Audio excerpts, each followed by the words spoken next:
Back in 1981, after selling their D and W series pickups since 1960, Dodge renamed their full-size pickups to Ram, complete with hood ornaments sporting a ram's head. Despite the new name, the Ram still lagged behind Ford and Chevy, until a radical redesign for 1994 helped Dodge with a surge in sales, and made the Ram the best-selling vehicle for parent Chrysler.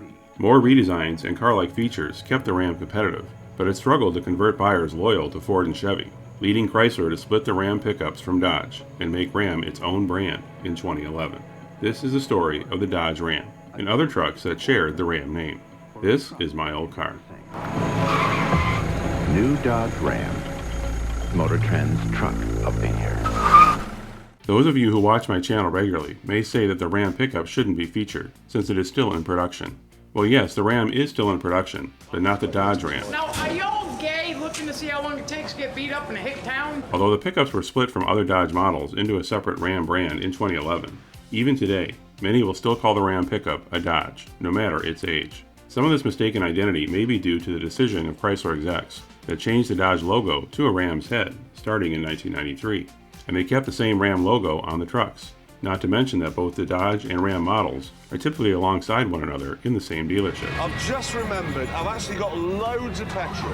Before the name Ram became synonymous with Dodge pickups, Dodge had been making pickups and other vehicles with Ram hood ornaments as far back as 1932.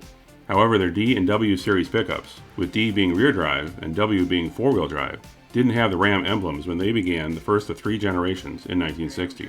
The beginning of the third gen in 1972 is best known by kids of my generation as the paramedic truck from the TV series Emergency. Later in the 1970s, Dodge would offer some limited run specialty models, with the most well-known arguably being the Little Red Express that was offered from 1978 to 79. There was also the Macho Power Wagon, and no, I didn't add the word macho on my own. That was actually part of the package name, and was probably best known as Rick Simon's truck on the 80 series Simon & Simon. The first time the name Ram was tied to a Dodge model was the 1974 Ramcharger SUV. Originally intended to compete with the Chevy K5 Blazer and Ford Bronco, the Ramcharger was similar to those models by having the option of a soft top or a steel removable hardtop. And like its competitors, it was based on an existing full-size pickup platform, specifically the Dodge D and W series pickups that had been in production since 1960, although the Ramcharger's wheelbase was 9 inches shorter.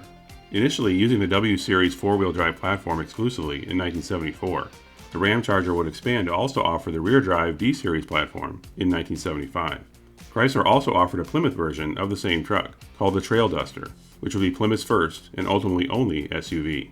However, when a second generation Ramcharger was being planned for 1981 to coincide with a refresh of the full-size pickup, the slow-selling Plymouth was only carried over into the second gen for that 1 year. A quick break to tell you about today's sponsor, Upside.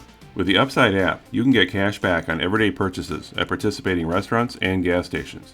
To get started, just download the free Upside app. Use my promo code MYOLDCAR and get an extra 25 cents back for every gallon on your first tank of gas. I recently started using Upside at gas stations near me, and it is easy to find deals nearby. Wherever you are, just open the app and look for businesses nearby that partner with Upside, and you can see how much cash back you can earn. When you arrive at the business, you get up to 4 hours to claim the deal. The money you earn stays in a separate Upside account that you can cash out at any time, which can go into your bank account, PayPal account, or even e-gift cards. You can think of Upside the same way you get cash back on credit cards, but with Upside, you can earn up to 3 times more. Your data is not shared with third parties, and regular use of Upside can earn you hundreds of dollars a year. Download the free Upside app and use code MYOLDCAR to get an extra 25 cents back for every gallon on your first tank of gas. Starting in 1981, now under the leadership of Lee Iacocca, the Ram name would expand to 2 additional model lines, as Iacocca felt the name helped give the trucks a tougher image than the generic D and W series names. Dodge was also selling a compact pickup model called the D50, beginning in 1979, that was a rebadged Mitsubishi Mighty Max, and would be renamed the Dodge Ram 50 for 1981. The rear-drive D-Series pickups would become the Dodge Ram 150, 250, and 350 models, for the half-ton, three-quarter-ton, and 1-ton models. And the four-wheel drive W-Series pickups became known as the Power Ram. Ain't you ever seen a truck?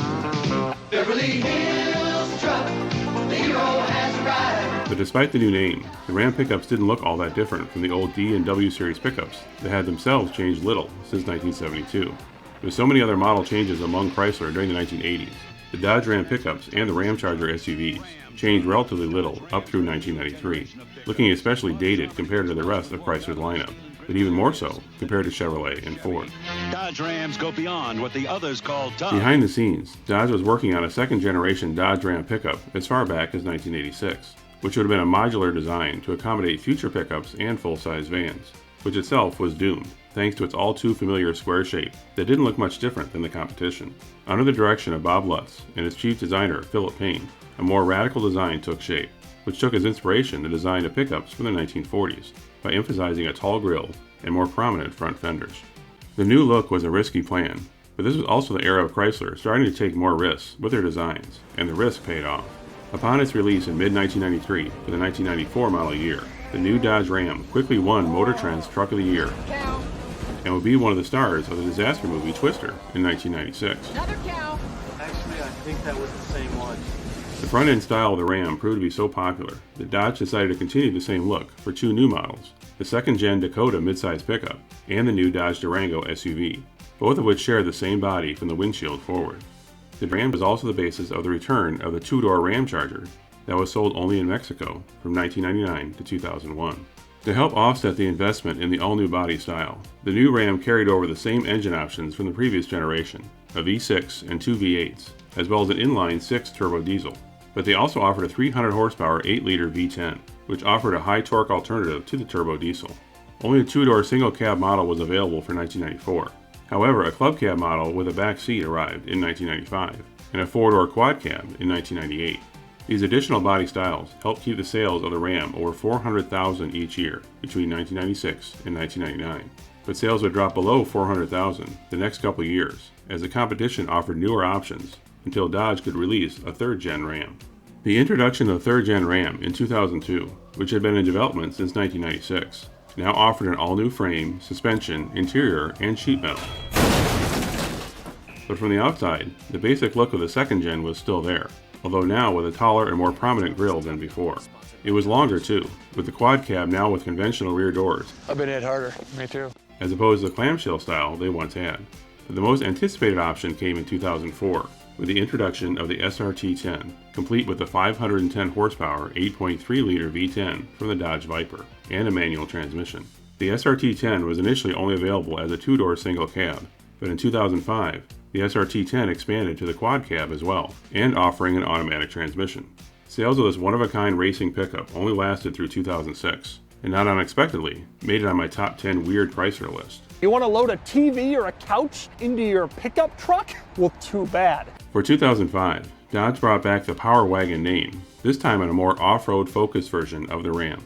Although it had plenty of Power Wagon badging, it wasn't just an appearance package, as it had larger wheels and tires, an electronic locking differential, factory lift springs, and full underbody skid plates.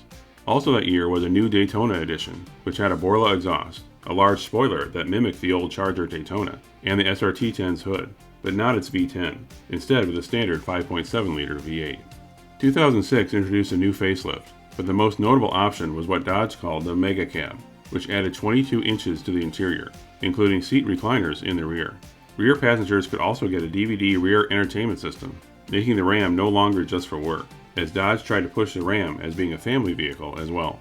Yet despite these improvements, the Ram sales were still typically at least half the number of full-size pickups that GM and Ford could sell each year.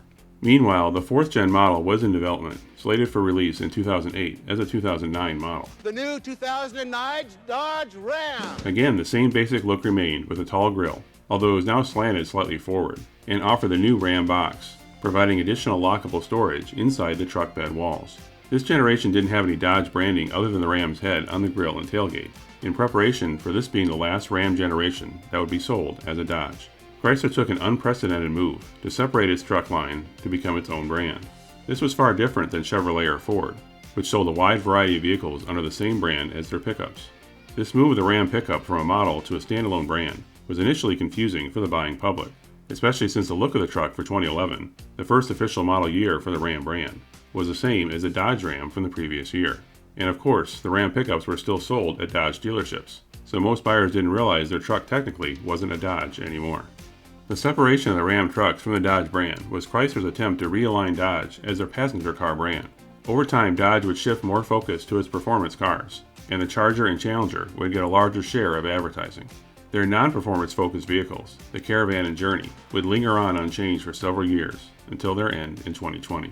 Meanwhile, what many thought would be a mistake to separate out the Ram trucks to be their own brand resulted in the second highest selling brand behind Jeep or Fiat Chrysler, which later became known as Stellantis.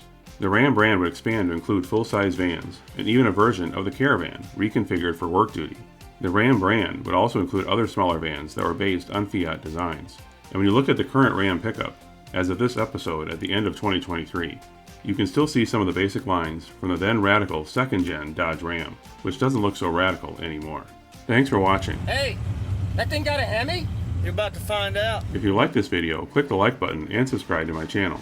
If you once owned a car from the 80s to mid-2000s that you rarely see today and would like it featured in a future episode, leave a reply in the comments or contact me at the email shown here. See you next time. Excuse me. Can I have my order, please?